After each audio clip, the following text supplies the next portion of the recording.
Hi, I'm going to talk a little bit about the history of handwriting in our English language. John Jenkins was a British teacher in the early 1800s. He developed the cursive teaching in the early 1800s that the schools in England used for their kids. He considered it to be an essential motor skill for literacy.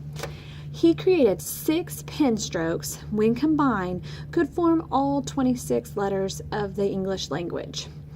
Over time, however, teachers' views shifted from it being a motor skill to an individual way to express oneself.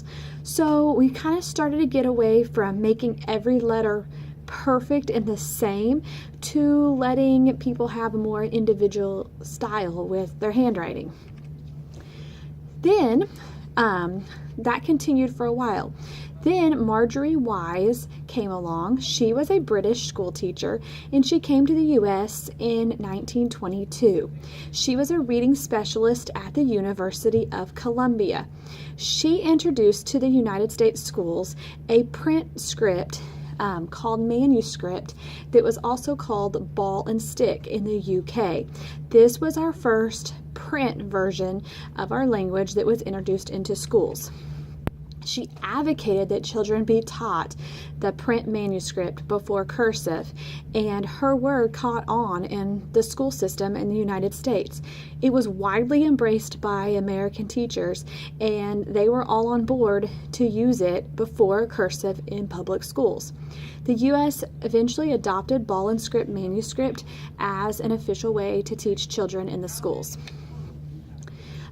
In the 1940s, they even aligned the famous reading series Dick and Jane to use this ball and stick print for the kids learning how to read in the U.S. in the 40s. It became what all kids first saw in their first books that they were given in school.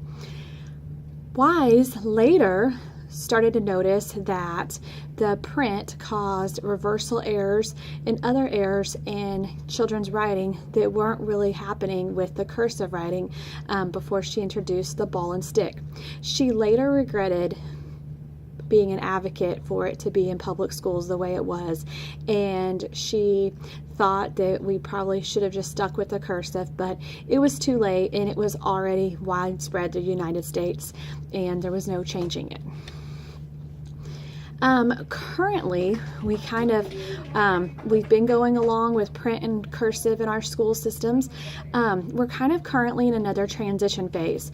Cursive is being slowly phased out of our schools, and less schools are explicitly teaching cursive to their students, or it's just an extra activity that they kind of do, but they're not really having the students use cursive in an everyday fashion. We are also in the middle of transition with handwriting due to computers and technology. More and more classrooms have access to technology all day long, and kids are doing more and more papers and projects on the computer where typing is involved versus printing in their handwriting. The Common Core system only has standards for teaching handwriting in kindergarten through first grade. So this is really a change from what school used to and the emphasis schools placed on handwriting before now. Not all of our teachers are even on board with recognizing that handwriting is important. A lot of teachers are thinking, well, we're in a digital age, and if their handwriting is not good, it doesn't matter because they can always type it. This is really flawed thinking because we still need to be developing these standard skills in our children, and handwriting is needed in everyday scenarios. As much as we still do rely on computers, there's times handwriting is really essential. James and Engelhardt in 2012 did a study on the brain and how your brain uses information with typing and handwriting. They used MRI machines and they examined the brains of 5-year-olds. They had the 5-year-olds print stuff and write letters in print, and then they had them type the same thing.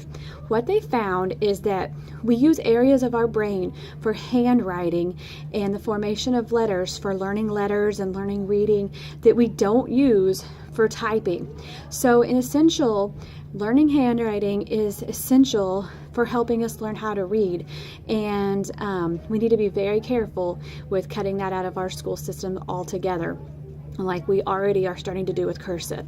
So there's lots of research being done in this area, and it's interesting how handwriting has came so far, of how cursive was the big thing, then it kind of went to print, and now even print's starting to die down for computers. So it's an interesting viewpoint on where it's came since the early 1800s.